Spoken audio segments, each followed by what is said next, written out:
Актуальные рекомендации по окунанию в ледяную воду дают сыктывкарские моржи. Они нашли новые способы закалки в плавках на велосипеде или с гирей в проруби.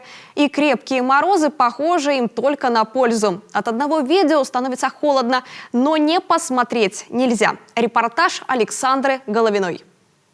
Одному 60, другому и 20 нет. Амбассадоры здорового образа жизни врываются в новый день. На территории этого спортивного городка нет возраста, регалий, да и социальный статус ничего не значит. Студенты и пенсионеры, бизнесмены и рабочие, спортсмены и любители собираются здесь раз в неделю, обычно по выходным. С головой обливаетесь, постепенно температуру воды опускаете до температуры близкой к нулю, потому что это самое полезное обливание.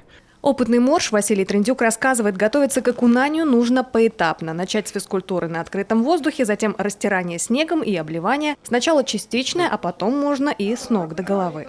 Когда списали у меня слетные работы в 2013 году с множеством различных диагнозов, жизнь практически кончилась, но постепенно тренировки, закаливания привели к тому, что сейчас мне завидуют многие молодые люди, которые не занимаются спортом. Мне 60 лет, но не дают мне столько, подходят молодые девушки, знакомятся.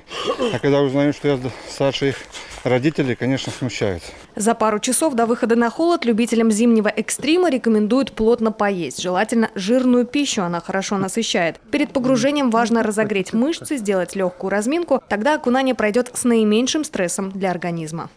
Минус 30 градусов термометры показывают сегодня. За полчаса нашего нахождения здесь, как видите, я уже успела замерзнуть. Но моржам не страшно ничего. Сейчас они готовятся к окунанию в прорубь. Удобная обувь – это для новичков, ну а профи ходят босиком. Дорога к купели может быть скользкой, поэтому передвигаться надо максимально аккуратно. При спуске в воду важно держаться за поручни. И вот она, долгожданная кульминация. У зрителей сводят зубы от одного только этого видео. Участники процесса от наслаждения расплываются в улыбке. Это шикарно, правда. Так горячо.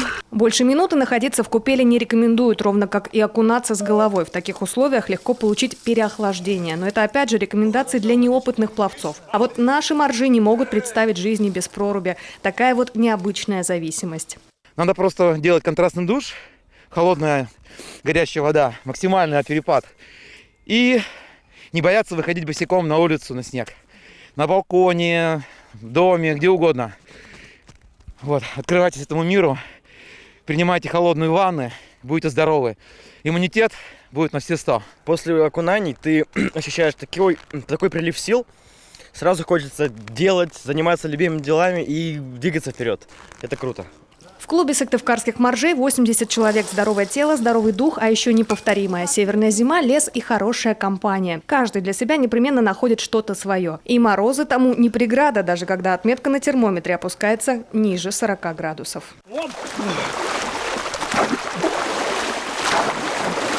Крещение!